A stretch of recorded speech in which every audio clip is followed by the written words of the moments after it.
जोड़ 15 बोनस अध्याय 4। सुबह 6 बजे जिया सबसे पहले रिले से मिलने आई। उसने बताया ब्रायन ने मुझे उसकी जांच करने में मदद करने के लिए कहा था। जिया के शब्द बीच में ही कट गए क्योंकि रिले ने फिर पूछा, क्लेयर, उसने तुम्हें क्लेयर की जांच करने के लिए कहा था? रिले ने भौहें चढ़ाई, ये सोचकर कि ब्रायन ने कल रात उसे कैसे दोषी ठहराया था। उसने उसकी एक भी नहीं सुनी। फिर उसने धीरे से कहा, तुम्हें किसी भी तरह मदद करनी चाहिए। मुझे उससे नफरत है, और उसकी मासूम सी दिखने वाली प्रेमिका से तो और भी ज्यादा। लेकिन इसका मतलब ये नहीं कि एक अजन्मे बच्चे को बेहतरीन इलाज से वंचित रखा जाए। मुझे पता है कि तुम इस समय सबसे अच्छे नए डॉक्टरों में से एक हो, जिया, रिले ने कहा। तो तुम्हें ऐसा करना चाहिए। कम से कम वो मेरी पीठ से तो हट जाएगा, मुझे उम्मीद है। रिले ने जिया के उलझे हुए चेहरे को देखा। जिया ने आह भरते हुए कहा, तुम सच में एक अच्छे इंसान हो, रिले। मेरा चचेरा भाई तुम्हारे लायक नहीं है।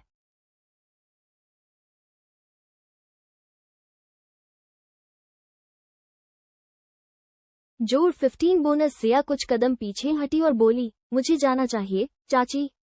रिले ने पूछा। नीचे देखते हुए रिले रुकी और सोचने लगी। फिर उसने फैसला किया, मैं अब ब्रायन से कोई रिश्ता नहीं रखना चाहती। मुझे नहीं लगता कि तुम्हें उसे गर्भपात के बारे में बताने की जरूरत है। उसे कोई परवाह नहीं है। उस रात अपने पति के कहे शब्दों को याद करके रिले की आंखों में आंसू आ गए। वे चाहते थे कि मैं क्लेयर और ब्रायन को परेशान किए बिना परिवार छोड़ दूं, इसलिए मैं जाऊंगी। क्या क्या तुम्हें यकीन है, रिले? चाची ने पूछा। रिले ने सिर हिलाया। उसने कहा, मैं नहीं चाहती कि ब्रायन मुझे ढूंढने आए, उलझन में रहे या दोषी महसूस करे। मैं उसे अपनी जिंदगी से निकाल देना चाहती हूँ। इसलिए मैं ये भी नहीं चाहती कि उसे पता चले कि मेरा गर्भपात हो गया था। शायद भविष्य में मैं उसे बता दूं।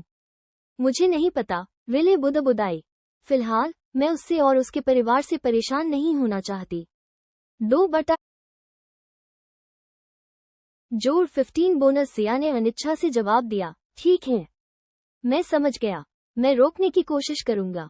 आपसे मिलकर अच्छा लगा, डॉक्टर जिया, क्लेयर मोनेट ने अभिवादन किया। उसकी आंखें ऐसी हिरनी जैसी थीं, कोई भी सोच सकता था कि वो निर्दोष है।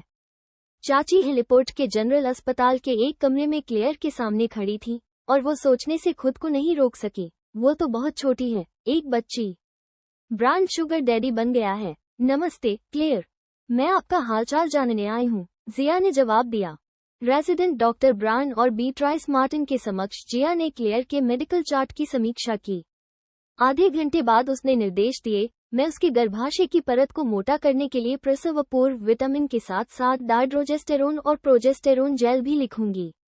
इससे बच्ची सुरक्षित रहेगी। उसे अस्पताल में 1 महीने तक पूरी तरह आराम करना होगा और 24 घंटे उसकी देखभाल के लिए एक नर्स मौजूद रहेगी। उसे नियमित देखभाल की जरूरत होगी। जोड़ 15 बोनस। बच्चे और उसके गर्भाशय की स्थिति पर नजर रखने के लिए अल्ट्रासाउंड किया जाता है। क्या क्या ये जरूरी है? क्लेयर ने कमजोरी से पूछा। मुझे घर जाना है। आप चाहते हैं कि बच्चा जीवित रहे, है ना? आंटी क्लेयर ने पूछा। क्लेयर ने शर्म से सिर हिलाया और कहा, हाँ हाँ बिल्कुल। जिया ने जवाब दिया, तो फिर मैं जो कहूँ वो सब करो। सच तो ये था कि जिया को लगा था कि बच्चा खतरे से बाहर है। हालांकि एड्रियन किंग के निर्देश स्पष्ट थे, क्लेयर के गर्भ में पल रहे इस बच्चे को जीवित रहना ही होगा। इसलिए हो सकता है कि उसने अपने डॉक्टर के आदेशों को बढ़ा चढ़ाकर बताया हो। ये देखते हुए कि लड़की अपने द्वारा बनाए गए झूठे सदमे से कितनी भावनात्मक रूप से विचलित थी, जिया ने ब्रायन की ओर रुख किया। उसने सुझाव दिया, ब्रायन, तुम्हें उसे भावनात्मक रूप से सहारा देने के लिए उसके साथ रहना चाहिए। अगर यह बच्ची महत्वपूर्ण है, तो तुम्हें अपना समय देना चाहिए। उसे उदास या जोड़ 15 बोनस। मेरा बेटा समय निकाल लेगा, बीट्राइस ने कहा। उसने ब्रायन की तरफ देखा और पुष्टि करते हुए कहा, ठीक है, बेटा। जिया ने बनावटी मुस्कान के साथ कहा, मैं क्लेयर की प्रगति के बारे में रेजिडेंट के साथ समन्वय करूंगी। क्लेयर, पौष्टिक खाना जरूर खाना, जिया ने अपनी चचेरी बहन को याद दिलाने से पहले ब्रायन की मालकिन से कहा। ध्यान रखना कि उसे जरूरी पोषण मिले। मैं आऊंगा। क्लेयर से मिलने आने के लिए धन्यवाद, जिया, ब्रायन ने कहा। जिया रेजिडेंट डॉक्टर के साथ कमरे से बाहर निकली ही थी कि ब्रायन उसके पीछे दौड़ा। उसने कहा, आंटी, आपका बहुत बहुत शुक्रिया। मैं नहीं चाहती थी, ब्रायन, लेकिन चाची रुक गई। उन्हें अचानक याद आया कि रिले ने उन्हें ब्रान से गर्भपात की बात छिपाने के बारे में क्या कहा था। उसने गुस्से से आह भरी और कहा, मैं तुम्हारी बात समझ नहीं पा रही, ब्रान। तुम रिले की जगह इस बच्चे को क्यों रख रहे हो? तुम्हारी उससे शादी को 4 साल हो गए हैं और तुम उसे कॉलेज के जमाने से जानते हो। क्या ये सच है? जोड़ 15 बोनस क्योंकि वो जवान है? क्या इसकी वजह सेक्स है? क्लेयर ने तो कॉलेज भी पूरा नहीं किया है, जबकि रिले एक बेहतरीन ज्वेलरी डिजाइनर है। जब घर पर स्टेक हो तो बीफ क्यूब्स कैसे चुन सकते हैं? बस करो, ब्रान ने गुस्से से कहा। जरा सोच समझकर बोलो, क्लेयर में तुम्हारी सोच से ज्यादा क्षमता है। बस उसे रिले जितने मौके नहीं मिले। क्लेयर निर्दोष है, ब्रान ने जोर देकर कहा। वो इसमें शामिल नहीं होना चाहती थी, लेकिन वो गर्भवती हो गई। उसे मेरे सहारे की जरूरत है, इसलिए मुझे जिम्मेदारी लेनी होगी। इसके अलावा रिले मुझे बच्चा नहीं दे सकती, इसलिए मुझसे सवाल करना बंद करो और बस मेरा साथ दो। तुम्हें पता नहीं क्या? जिया ने खुद को रोका, रिले से किए अपने वादे को याद करते हुए। क्या ब्रान को ये बताने का कोई मतलब था कि उसने अभी अभी अपने बेटे को मार डाला है? भगवान की कसम, ब्रान, तुम्हें बहुत पछतावा होगा, मिस्टर मार्टिन। जिया ब्रान को रिले के गर्भपात के बारे में सच बताने ही वाली थी, लेकिन किसी ने उनकी गर्मागर्म बहस को बीच में ही रोक दिया। 15 बोनस एक रेजिडेंट डॉक्टर ब्रान के पास आया और बोला, मिस्टर मार्टिन, मिस एलन जाग रही हैं। मैं उनसे क्या कहूँ? ब्रान ठिठक गया।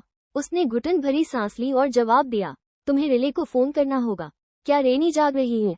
बीट्राइस मार्टिन बातचीत सुनकर कमरे से बाहर निकली।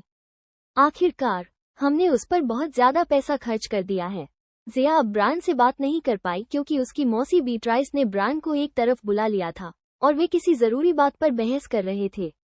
चाहे वे किसी भी विषय पर बात कर रहे हों, जिया को अपनी मौसी की आंखों में एक तरह की द्वेष की झलक दिखी। मिस एलन, रेनी एलन। जिया को अचानक याद आया कि यह रिले की मां थी। रेनी एलन 5 महीने पहले एक कार दुर्घटना में घायल हो गई थी और तब से कोमा में थी। इसी वजह से रिले चिंतित थी। शायद वो बहुत व्यस्त थी। बोनस अपनी मां से मिलने और मिस एलन की जरूरतों को पूरा करने में व्यस्त थी और रिले ने ब्रान के विश्वासघात के संकेतों को नोटिस नहीं किया। किंग्स मेडिकल सेंटर में रिले ने अस्पताल का खाना बिना किसी उत्साह के खाया। उसने कोल्स्लॉ और बीफ स्टेक खाया। हालांकि खाना आकर्षक लग रहा था, लेकिन उसे बहुत बेस्वाद लगा। उसका दिल अभी भी अपनी जिंदगी में हो रही हर घटना से दुखी था। रिले का फोन अचानक बज उठा। उसने फोन उठाया और नाम देखकर घबरा गई। वो उसकी मां के डॉक्टर थे। नमस्ते, डॉक्टर विल्सन, मेरी मां कैसी है? रिले ने फोन पर पूछा। श्रीमती मार्टिन, आपकी मां आज सुबह कोमा से जाग गई। वो आपसे मिलने के लिए कह रही थी। आपको उनसे मिलना चाहिए। उनका स्वास्थ्य लाभ इसी पर निर्भर करता है। कृपया, श्रीमती मार्टिन, यह महत्वपूर्ण है, डॉक्टर ने कहा। खबर सुनते ही रिले रो पड़ी। उसकी शादी भले ही टूट गई हो, लेकिन 8 बोनस 4 कम से कम उसकी मां तो अब जाग गई थी। उसने जवाब दिया, शुक्रिया, शुक्रिया, यह अच्छी खबर है। मुझे डॉक्टर विल्सन कहने के लिए धन्यवाद। आपका स्वागत है, श्रीमती मार्टिन। हालांकि बस एक समस्या है, डॉक्टर ने बताया।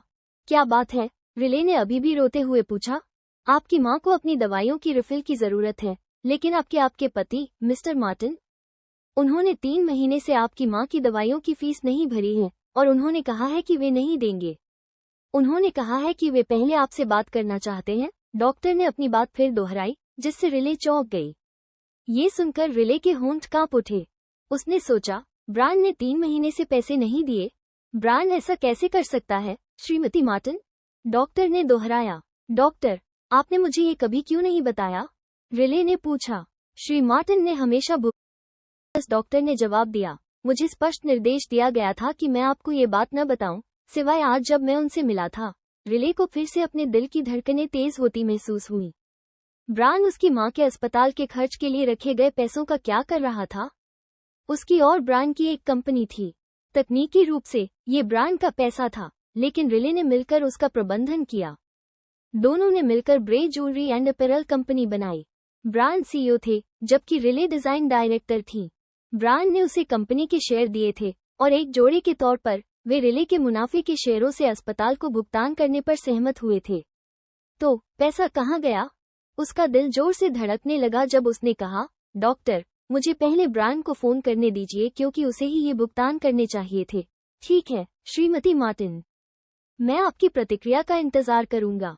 किसी भी चीज से ज्यादा आपकी माँ को अपने इलाज के लिए आपकी जरूरत है, दूसरी तरफ से डॉक्टर ने सुझाव दिया। रिले ने सिर हिलाया। उसने जवाब दिया, मैं समझती हूँ, मैं वहां पहुंचूंगी। कॉल खत्म होने के बाद रिले ने अपने पति ब्रायन से संपर्क किया।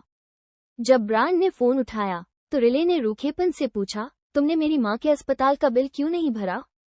मैं पैसे देने ही वाला था, लेकिन मैं व्यस्त हो गया, ब्रायन ने जवाब दिया। मैं तुरंत पैसे दे दूंगा, बशर्ते तुम आज ही तलाक के कागजात पर दस्तखत कर दो। हमारे वकील कागजात मेरे पास ला रहे हैं। तुम कहाँ हो?